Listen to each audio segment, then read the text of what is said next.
요즘 내로남불이라는 단어를 자주 듣습니다. 내로남불.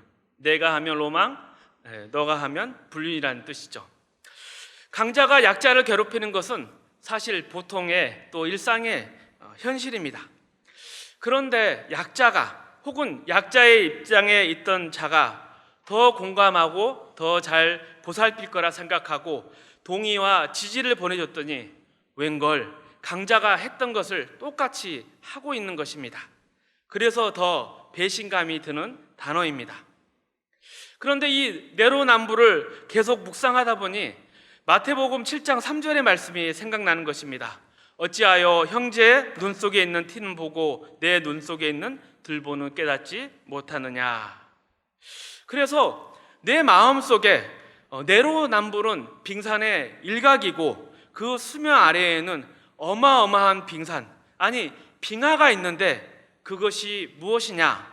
바로 내 맘대로입니다. 내 맘대로. 이 내 맘대로는 어디서 왔을까요? 저희 집에 4자녀가 있습니다. 첫째가 둘째에게 형이 우스워? 하면서 짱돌을 던집니다. 그러면 둘째가 셋째에게 형이 우습냐? 하면서 벽돌을 던집니다. 그러면 셋째가 넷째에게 오빠가 우습냐? 하면서 바위를 던지겠죠. 물론 그 사이에 엄마가 매를 들고 출동할 것입니다. 이런 창조적이고 발전적인 적용을 보면 이 내 맘대로는 세상에서 배워서 익히는 것이 아니라 어찌 보면 우리 안에 너무나 자연스럽게 그리고 뿌리 깊게 자리 잡고 있는 것 같습니다. 불교에서는 이 내 맘대로를 욕심이라 부릅니다. 그리고 이 욕심, 이 내 맘대로를 극복하는 방법은 해탈이라고 합니다. 욕심을 극복하기 위해서 무건수행, 면벽 수행을 합니다. 그러니까 내 맘대로를 극복하기 위해서 자발적인 고립을 선택하는데 우리는 알죠. 이게 불가능하다는 것을. 과연 이 내 맘대로를 극복할 수 있을까요? 이 내 맘대로의 욕망은 누구에게나 어디에서나 볼 수 있습니다. 심지어 지금 하나님의 말씀을 대하는 우리 안에도 있을 수 있습니다. 실험을 해보겠습니다. 우리 창세기 3장 4절에서 5절까지 말씀 함께 읽겠습니다. 뱀이 여자에게 이르되 너희가 결코 죽지 아니하리라. 너희가 그것을 먹는 날에는 너희 눈이 밝아져 하나님과 같이 되어 선악을 알 줄 하나님이 아심이라. 여러분, 이 말씀을 읽으면서 가장 눈이 가는 곳은 어디입니까? 마음에 꽂히는 부분은 어디입니까? 바로 선악과죠. 선악의 열매. 과연 이것의 정체는 무엇인가? 이거 먹으면 눈이 밝아지고 선악을 알게 되는데 정말 그 정체가 궁금하지 않습니까? 이 선악과에 대해서는 아주 많은 주석가들의 해석이 있습니다. 대략 정리하면 6가지 정도입니다. 첫 번째 선악과는 하나님의 명령에 순종하거나 불순종해서 얻게 되는, 결과로서 얻게 되는 지식이다. 그래서 선악과는 단지 어느 쪽이든 선택하게 하는 기회이다. 또 두 번째는 일반적인 선악의 뜻, 옳고 그름을 아는 윤리적인 탁월성이다. 이렇게 이야기를 합니다. 또 세 번째는 이 알다라는 단어가 히브리 동사 야다인데 이게 성적인 지식과 관련이 있다고 합니다. 이건 주로 이단에서 하는 해석입니다. 그리고 네 번째는 전지, 모든 것을 다 안다. 그래서 선악이라는 것은 이 전지를 대표하는 단어이다. 또 다섯 번째는 인간의 이해를 훨씬 뛰어넘는 궁극적인 지식, 오로지 하나님만 소유하는 지혜로서 오직 하나님의 계시가 있을 때만 얻을 수 있는 지식이라고 합니다. 이건 상당히 어려운 설명 같습니다. 그리고 또 여섯 번째는 하나님의 보살핌을 벗어나게 하는, 인간에게 스스로 유익한 것, 해로운 것을 결정을 할 수 있게 하는 자율성이다. 이렇게 해석하기도 합니다. 꽤 많죠. 그런데 가만히 듣고 있으면 어떤 생각이 드십니까? 과연 이 선악과를 내가 먹으면 무슨 일이 생길까? 막 궁금해지면서 상상이 되지 않습니까? 그렇지 않습니까? 그렇다면 여러분도 내 마음대로의 덫에 걸린지 모릅니다. 뱀은 매우 교활합니다. 보통 속이거나 유혹할 때 어떻게 합니까? 본인의 의도는 숨기고 상대방의 마음과 그 마음 속에 들어있는 동기, 욕망을 이용합니다. 그리고 그것을 구체적으로 보이게 제시를 하는 거죠. 그리고 저 멀리 있는 것이 아니라 바로 눈앞에 있어서 딱 손만 내밀면 잡을 수 있는 거리에 있는 것처럼 그렇게 해서 속입니다. 자, 여기 맛있게 먹으면서 뺄 수 있는 다이어트 음료가 있습니다. 먹으면서도 살이 빠진다니까요. 그렇죠. 맛있게 먹으면 0칼로리예요. 살이 쫙쫙 빠집니다. 멋진 몸매를 원하세요? 저를 보세요. 그리고 마음껏 드세요. 알고 있습니다. 애초에 불가능하다는 거. 제 몸매로 다이어트 음료를 판다는 게 이런 식이죠. 웃으라고 예를 든 거였습니다. 이 본문에서 우리가 가장 중요하게 봐야 될 것은 무엇일까요? 제 생각에는 이 선악과 자체보다는 선악과를 먹음으로써 얻고자 했다는 것, 그 마음속의 동기와 욕망, 바로 하나님 같이 되는 것이었습니다. 내가 하나님이 돼서, 내가 하나님과 같은 전능한 존재가 돼서 내 마음대로 사는 거죠. 현대 문명도 내 마음대로를 향해 힘차게 달려갑니다. 아름다운 인생의 목표, 내 마음대로. 한 번뿐인 인생을 멋지게 마음껏 즐기세요. 근사하게 표현하면 자아실현이라고 하죠. 내가 하나님이 되어서 내 마음대로 모든 것을 꿈꾸고 만들어가는 세상. 이 육체의 한계를 뛰어넘기 위해서 로봇과 바이오 산업을, 또 이 시공간의 한계를 넘기 위해서 드론과 또 이동의 수단들을 발견하죠. 그리고 전지, 모든 것을 다 알기 위해서 양자 컴퓨터를 만들고 AI 산업들을 만들어냅니다. 생각해 보십시오. 인간의 역사, 그 어느 때 이렇게 인간이 능력 있고 자유로울 수 있었는가? 그런데 1%는 행복할지 몰라도 99% 대다수는 비명을 지르고 있습니다. 서로 내로남불을 외치면서 싸우지만 모두 다 내 마음대로 외치고 있는 이 광야 같은 세상. 선악과를 먹고 처음 꿈꾸었던 그 유토피아는 다 사라져버렸고 단절과 고통, 외로움과 죽음이 넘쳐나는 디스토피아가 되어버렸습니다. 이처럼 내 마음대로, 이 내 마음대로를 고치는 것은 불가능할까요? 그러나 우리에게 희망이 생겼습니다. 내 마음대로의 병에 걸린 우리에게 구원자가 왔습니다. 우리 함께 읽겠습니다. 사망이 한 사람으로 말미암았으니 죽은 자의 부활도 한 사람으로 말미암도다. 아담 안에서 모든 사람이 죽은 것 같이 그리스도 안에서 모든 사람이 삶을 얻으리라. 아멘. 이 내 맘대로 때문에 죽은 우리를 살리는 치료제이자 예방하는 백신, 죽음을 몰아내고 우리에게 생명을 불어넣은 그 죽은 자를 부활시킨 사건이 바로 예수님의 성육신과 십자가의 사건입니다. 예수님이 죽음을 이기셨습니다. 예수님이 우리를 살리셨습니다. 그리고 이 치료제가 오늘 우리에게 얼마나 강력한 효과를 갖고 있는지, 그리고 이 백신이 어떻게 작용하는지를 보여주는 사례가 바로 예수님의 광야 시험입니다. 원래 내 마음대로는 하나님이 주신 자유의지에서 비롯되었습니다.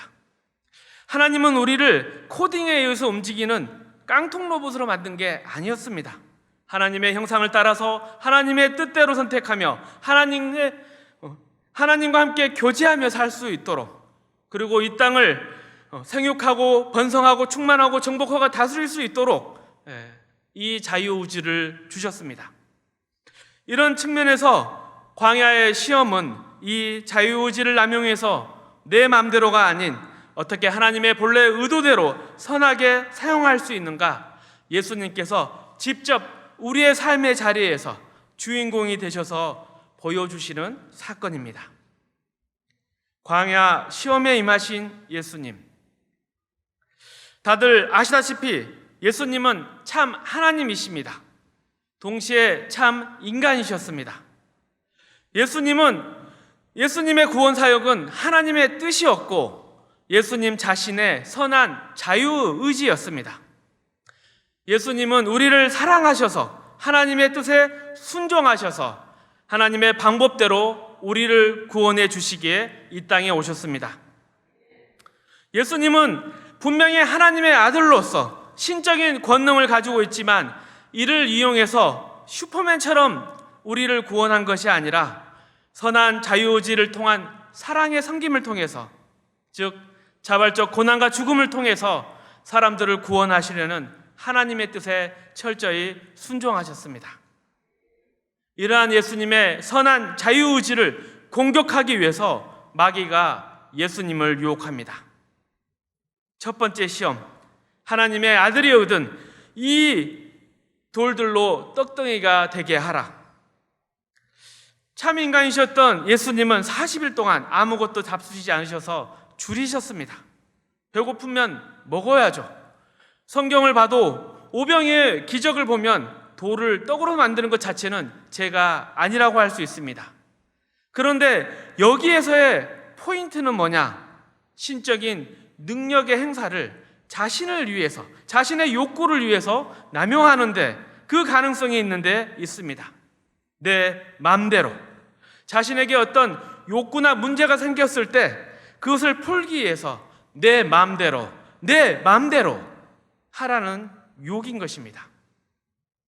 그리고 두 번째 시험, 하나님의 아들이거든 천하만국과 영광을 하나님의 아들이거든 성전 꼭대기에서 뛰어내리라는 시험이죠. 하나님이 자유의지를 하나님의 형상에 담아주셨다며, 그리고 그 자유의지를 존중하고 보호하시고 돌보신다는 약속을 주셨다며, 그것을 너는 믿니? 그렇다면 그 자유의지와 약속을 주셨다면 내 마음대로도 다 책임져 주셔야 되는 게 맞지 않겠니? 그래, 한번 뛰어내려봐. 과연 책임져 주시는지. 그리고 세 번째 시험, 내게 엎드리면 천하만국과 영광을 주겠다고 유혹을 하죠. 내 마음대로 이루어지는 것을 상상해봐. 얼마나 멋져. 결과가 중요하지 방법은 바뀔 수도 있는 거야. 너는 너의 인생의 주인이 되어서 내 마음껏 모든 것을 해봐. 너가 원하는 그 구원도 이룰 수 있을 거야. 너도 마음대로 해봐. 나처럼. 그러면 모든 세상이 너에게 머리 조아릴 거야. 이러한 마귀의 공격에 대해서 예수님의 처방은 무엇이었습니까? 사람은 떡으로만 살 것이 아니요 하나님의 말씀으로, 하나님의 입으로부터 나오는 모든 말씀으로 살 것이니라. 아멘. 주 너의 하나님을 시험하지 말라. 아멘. 주 너의 하나님께 경배하고 다만 그를 섬기라. 이 세 개를 하나로 묶어본다면 하나님을 믿고 따르는 것입니다. 그것을 인격적인 관계 안에서 표현한다면 하나님의 마음에 공감하고 따르라는 것입니다. 너의 선한 자유의지로서. 그렇죠. 하나님의 마음에 공감. 이것은 우리가 흔들리는 유혹의 순간에 좋은 치료제가 되며, 또한 내 마음대로가 판치는 이 광야 같은 세상에서 좋은 백신이 될 것입니다. 우리의 구원의 삶은 어떻습니까? 칭의와 성화로 이루어집니다. 칭의는 예수님께서 일방적으로 주신 거죠. 먼저 사랑해서 십자가에서 우리를 위해서 죽으심으로 우리가 이제 하나님 앞에서 법적으로 의롭다 여김을 받는 게 바로 칭의입니다. 그리고 그 칭의 다음이 바로 성화의 삶인데, 칭의의 신분으로, 즉 하나님의 자녀로 합당하게 살아가는 삶을 가리킵니다. 이 성화의 과정에 예수님은 우리가 따라야 될 모범이 됩니다. 우리 마태복음 11장 29절 읽습니다. 나는 마음이 온유하고 겸손하니 나의 멍에를 메고 내게 배우라. 그러면 너의 마음이 쉼을 얻으리니. 그래서 이 내 마음대로의 광야를 살아가는 우리에게 따라할 예수님의 모습은 무엇인가 살펴보면, 먼저 내 마음대로를 먼저 내려놔야 됩니다. 마태복음 16장 24절 읽습니다. 이에 예수께서 제자들에게 이르시되 누구든지 나를 따라오려거든 자기를 부인하고 자기 십자가를 지고 나를 따를 것이니라. 그리고 성숙한 나의 자유의지로 목숨과 힘과 뜻을 다하여 하나님을 따르는 것입니다. 누가복음 10장 27절 함께 읽습니다. 대답하여 이르되 내 마음을 다하여 목숨을 다하며 힘을 다하며 뜻을 다하여 주 너의 하나님을 사랑하고 또한 내 이웃을 내 자신과 같이 사랑하라 하였나이다. 제가 방금 성숙한 자유의지라는 표현을 썼는데 여기서 그렇다면 성숙을 어떻게 얻느냐? 이것이 이 내로남불을 내려놓고 치료하는 핵심입니다.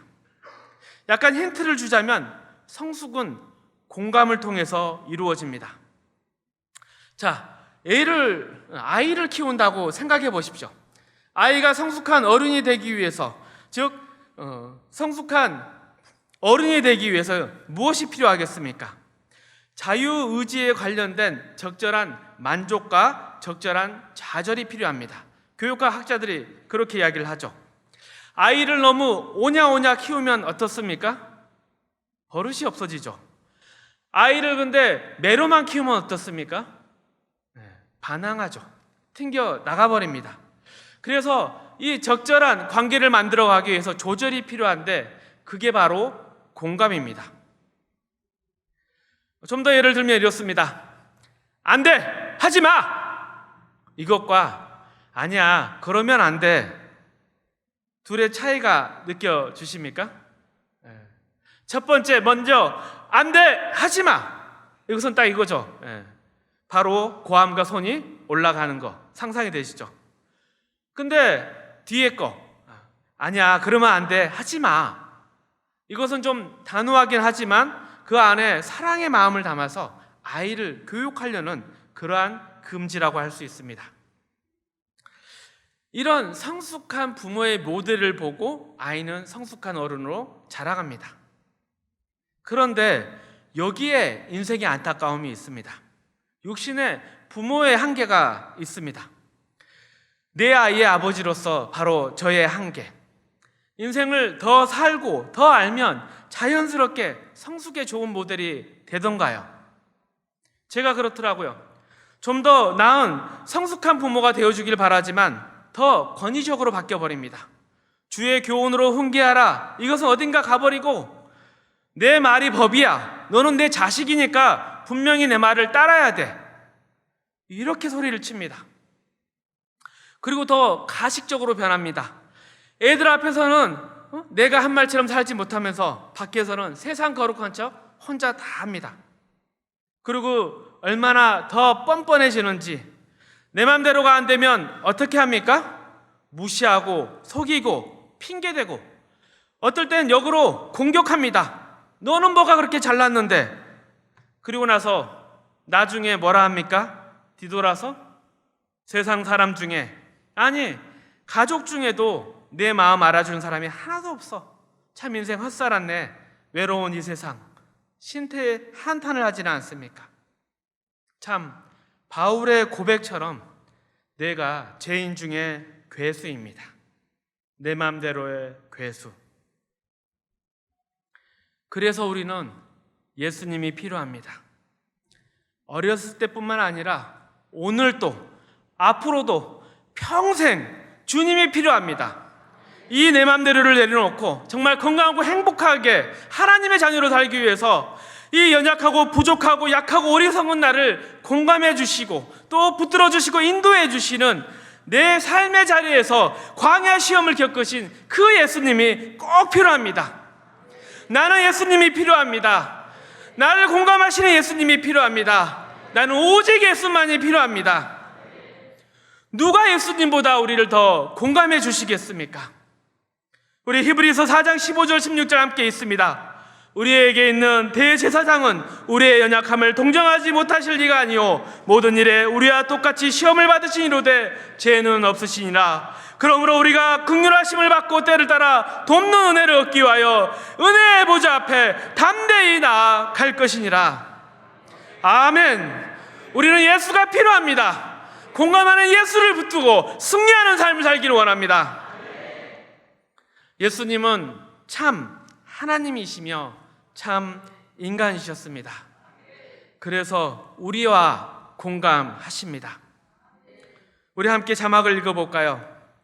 만일 그분이 하나님이 아니었다면 우리 대신 온전한 의를 충족시키는 일은 불가능했을 것이고, 그분이 인간이 아니었다면 우리 대신 온전한 의를 충족시키는 일은 불가능했을 것이다. 그분이 하나님이 아니었다면 우리를 위하여 사탄을 패배시키는 일은 불가능했을 것이고, 그분이 인간이 아니었다면 우리를 위하여 사탄을 패배시키는 일 또한 불가능했을 것이다.